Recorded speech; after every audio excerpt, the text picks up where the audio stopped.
بما ان انا شخص وكائن ليلي، كائن ليلي يعني بيتغذى وبيتنفس وبيحس بالنفس النقي الجميل وقت الليل.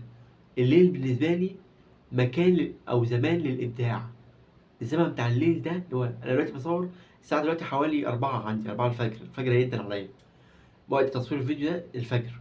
فبشكل عام انا كائن ليلي، بحب الليل قوي واكره النهار، بحبش النهار بسبب الزحمة، بسبب الشغل وحاجات كده.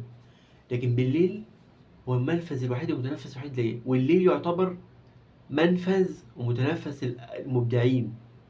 الليل يعتبر منفذ ومتنفس المبدعين.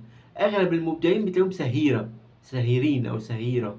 سهيرة انا بيسهروا، بحب السهر. في علاقة خفية بين السهر وبين الابداع، ان الشخص اللي بيسهر ده مزاجه يكون رايق، مفيش حد بيشتته، كل البشر نايمين في الزمن ده او في الوقت ده ما عدا هو. هو بيطلع تحف فنية وابداعات، سواء بقى على مستوى الهوايات بتاعته او حتى مستوى شغله. لو هو بيشتغل بالليل مثلا بيطلع ابداعاته بالليل. بحس نوع انواع الفرادة الفريدة من نوعها، والاصالة. الاصالة معناها الاصل، الشيء الاصلي. الاصالة والفرادة بتاعته جاي من كلمة فريد، والاصالة جاي من كلمة اصيل.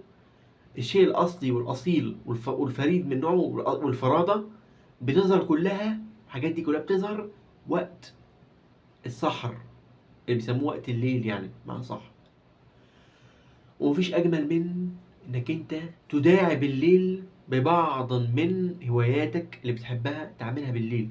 تقرأ مقالات، ترسم لوحة، تصنع فيديو، تعمل موسيقى، تصنع موسيقى، تعمل لحن، تعمل تألف كتاب إلى آخره.